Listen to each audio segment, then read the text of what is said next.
안녕하십니까. 3월 2일 유튜브 영상 제작을 시작하겠습니다. 먼저 잔고부터 살펴보겠습니다. 금일의 잔고는 716만원입니다. 그래서 오늘은 플러스 22만원입니다. 금요일날 제가 거의 70몇만원대 엄청나게 큰 손실을 보고 휴일이 그나마 저한테는 아주 도움이 됐습니다. 충분한 휴식을 취하고 오늘 그 약간의 수익을 올려서 그 손실을 끊었다는 부분, 거기에 의미를 두면 될 것 같습니다. 그 다음 시장 상황이 앞서서 투자 원칙을 바꿨습니다. 이제 3월달이 전업으로는 마지막이기 때문에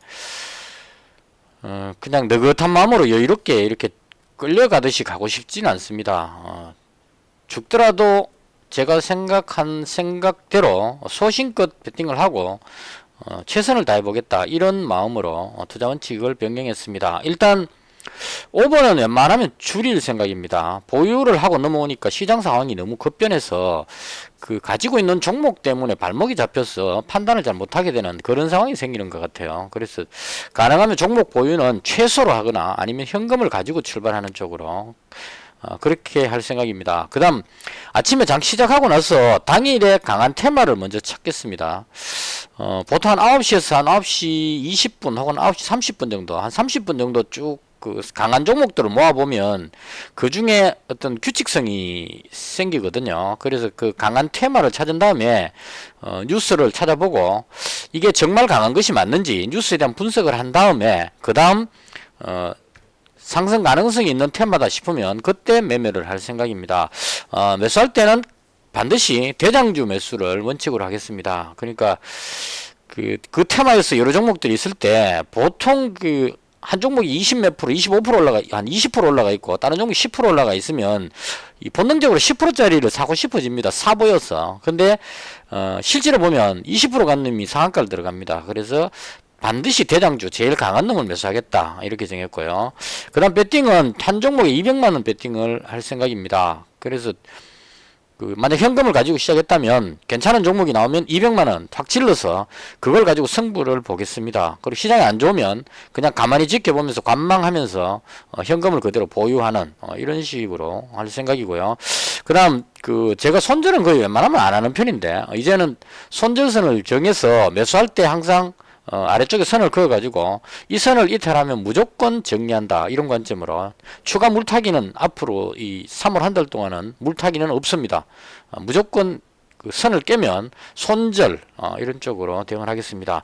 제가 이 물타기 해가지고 계속 큰 손실을 많이 봤기 때문에. 그 다음 마지막으로 하락 배팅을 하지 않겠습니다. 지수가 내려올 때 오를 것 같은 종목, 인버스 관점의 종목들은 매매 자체를 하지 않겠습니다. 차라리 빠질 것 같으면 매매를 안 하고 가만히 있겠습니다. 이 인버스 종목 매수했다가 금요일날 큰 손실 본 게 그거였죠. 지수가 많이 빠질 것 같아서 인버스 종목 매수했는데 인버스가 같이 빠져버리는 이 부분이 심리적으로도 혼란이 오고 안 좋은 것 같습니다. 코스트라인 선생님도 웬만하면 상승 쪽에다 배팅하라고 이야기를 하셨기 때문에 3월 한 달 동안은 하락 배팅, 인버스 종목은 절대 건드리지 않겠습니다. 이렇게 원칙을 바꿨습니다. 그 다음 방송도 될 수 있으면 간략하게 할 생각입니다. 혹시나 제가 했는 말 중에 틀린 게 있거나 궁금한 점이 있으시면 댓글 남기시면 그 다음날 방송할 때 설명드리겠습니다. 금요일날 미증시가 국채금리가 또 상승하면, 이 국채금리가 상승하면 기술주들이 보통 하락하는 그런 분위기였는데 지수가 하락합니다. 왜냐하면 국채금리가 상승한다는 말은 채권 가격이 내려오기 때문에 주식을 팔고 안전자산인 채권으로 돈이 넘어간다, 이런 관점으로 보는 것 같아요. 그래서 시장 흐름이 지금 오로지 여기에 매여 있다, 이렇게 보시면 될 것 같습니다. 그래서 금요일날 다우지수가 한 1.5% 빠졌습니다. 그리고 어제 우리 장이 쉬었는데 어제 저녁에 미증시가 의미 있는 반등이 나왔습니다. 다우가 거의 2% 정도, 나스닥이 한 3% 정도 상승했습니다. 이것도 보시면 설명이 국채금리가 안정세를 보이면서 강한 상승을 했다. 국채금리가 상당히 1.6인가 얼마가 있다, 1.4 정도로 안정을 찾으니까 다시 주식 쪽으로 돈이 몰려오면서 반등을 했다, 이렇게 보면 될 것 같습니다. 그래서 차트로 봤을 때 의미 있는 반등을 한 건 맞는 것 같습니다. 다우지수가 내려왔던 게 들어올리는 모습이 나왔고 나스닥도 마찬가지로 빠졌던 부분이 들어올렸는데, 문제는 현재 위치가 반등이 나온 건 맞는데 이 자리에서 위로 갈지 아래로 갈지가 결정되기가 어려운 자리, 좀 애매한 자리라는 생각이 듭니다. 그러니까 여기서 한 대 맞고 다시 내려갈 수도 있는 위치고, 위로 쭉 들어올릴 수도 있는 위치. 그래서 좀 그 반등은 의미 있었는데 위치적으로 봤을 때 조금 아리송한 자리다. 여기도 지금 바로 그 앞에 저항대에 있기 때문에 조금 그 위치상으로 뚫기가 쉽지 않은 자리다, 이렇게 생각이 듭니다. 그리고 국내 증시 보시면 오늘 그렇게 강하지를 못했어요. 미증시가 급등한 거에 비해서 적게 올라갔습니다. 이거 지금 요즘 들어서 맞추기가 상당히 어렵습니다. 미증시가 급등락을 하니까 국내 증시도 거기에 맞춰갖고 덩달아서 춤을 추고 있습니다. 오늘은 외국인하고 기관이 코스닥을 한 500, 한 600억씩 다시 매수를 했습니다. 금요일날 워낙 많이 팔았기 때문에 그 부분을 조금 사준 것 같아요. 그래서 좀 어정쩡하게 1% 정도 상승하는, 뭐 그나마 그 조금 덜 올리는 모습으로 끝났어. 5분봉으로 봤을 때 쭉 빠지다가 이걸 덜 올리면서 끝났다는 요 정도의 의미를 줄 수 있지 않을까, 이렇게 생각합니다. 코스피도 보시면 계속 누르다가 살짝 들어 올리는 그런 모습이 나왔습니다. 그래서 대충 이렇게 해서 시장 상황은 여전히 불투명하다. 미국 선물 지수가 좀 조금 빠지니까 그 다시 또 내려가 버리고, 또 미증시가 반등하니까 올라가고, 이렇게 급등락하니까 속단하지 말고 지수가 오른다 내린다고 결정하지 말고 종목 중심으로 시장에 맞춰서 대응하는 것이 맞지 않을까, 예상하고 들어가는 것보다 대응하는 것이 맞지 않을까, 이렇게 생각합니다. 그 다음 장중의 특징주인데요, 오늘 저는 두 가지 뉴스를 봤습니다. 현대차 그 전기차인 아이오닉 5라는 게 이제 전기차인 것 같아요. 이게 그 사전 예약 판매했는 게 완판됐다는 뉴스가 나왔습니다. 그래서 관련 부품주들이 그 급등했는데요. 두올, 현대공업, 세원 대충 이 정도. 또 다른 종목도 있지만 오늘 자동차 종목들이 대체로 강한 모습을 보였었거든요. 그래서 보시면 두올이 상한가 들어갔습니다. 뭐 시트 카본가 뭐 이런 것 그 들어갔고요. 그다음 현대공업 상한가 들어갔었는데 오랜 기간 상한가 들어가 있었는데 이게 장 후반에 가서 풀려버렸습니다. 아마도 이 부분은 앞쪽에 저항대가 이게 워낙 많기 때문에 이 부분에 매물이 나오면서 밀리지 않았을까, 이렇게 생각을 합니다. 시간에서 한번 볼까요? 시간에서도 여전히 좀 밀리는 상황이죠. 그러니까 상한가 들어간 줄 알고 들어와 있다가 풀려버렸기 때문에 이 상한가 따라잡기 했던 사람들이 조금 당황스러운 그런 위치가 아닐까, 이렇게 생각합니다. 그 다음 세원도 강했었는데 이건 그 세 종목 중에는 그나마 좀 약했다, 대충 이렇게 보시면 될 것 같아요. 그래서 현대차의 그 전기차인 아이오닉 5 이 관련 뉴스로 해서 강한 종목이었다. 이것 말고도 자동차 관련주 중에 관련이 있을 것 같은데, 이게 전기차가 사전 예약 판매가 완판됐다고 해서 이게 뭐 급등할 건지는 솔직히 잘 모르겠습니다. 일단 현재 오늘 뉴스가 거기 강했다, 이렇게 보시면 될 것 같고요. 그 다음 강했던 뉴스가, 특이했던 뉴스가 윤석열 검찰총장이 오늘 그 뉴스가 나온 것 같아요. 이게 뉴스가 뭐였냐면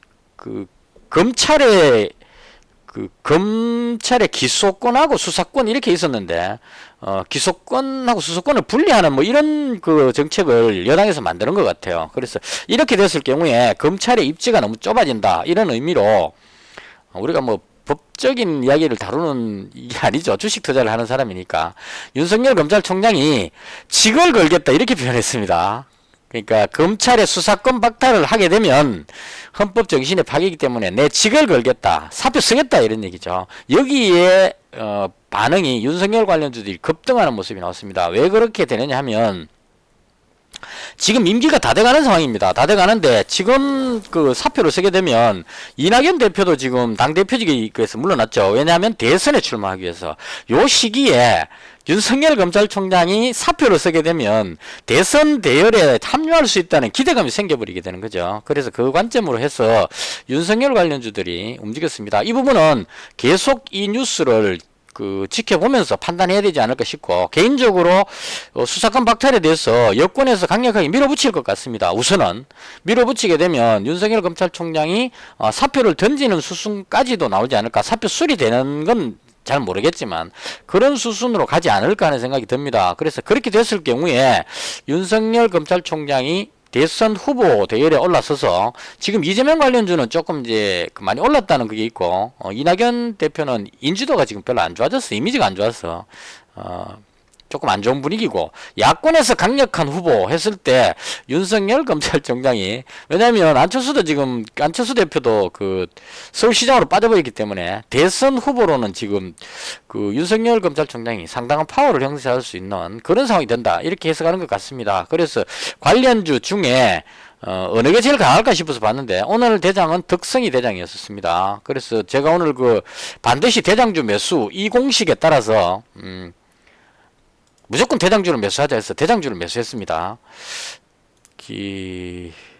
덕성을 7,140원에 매수했어요.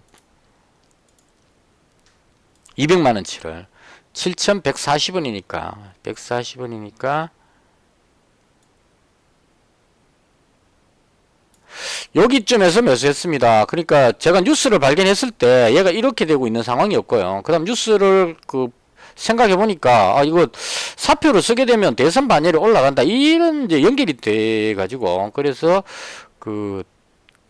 여당에서는 윤석열 검찰총장 사표 쓰게 만들려고 지금 하기 때문에 의도적으로 밀어붙일 것 같아요. 그래서 여기서 들어갔는데 운 좋게 올라갔습니다. 그래서 일부 이익 실현 다시 잡고 뭐 이렇게 했는데, 최종적으로 여기에 샀다 팔았다를 반복하고 나서 최종적으로 150만원치를 샀는데 이익이 지금 10만원 돼갖고 160만원치가 됐습니다. 그래서 덕성 이 한 종목 매매로 오늘 그 수익이 플러스 22만원이 나왔습니다. 그래서 이걸 보고 느낀 게, 위험하게 여러 종목 그냥 쭉 사가지고 그렇게 모험 거는 것보다 정말 괜찮은 거 하나만 딱 패가지고 그 종목 수익으로 충분한 수익이 나올 수 있다, 이런 생각이 들었습니다. 제가 지금 덕성을 여기서 잡았기 때문에, 여기서는 지금 수익률이 7% 정도 나오지만 여기서 샀다가 여기서 팔았다가 다시 샀다가 있기 때문에 지금 이 단가가 올라가 버려서 그렇지, 7,500원 돼버렸죠. 7,500원이 돼버려서 그렇지, 실제로 제가 처음 매수했을 때는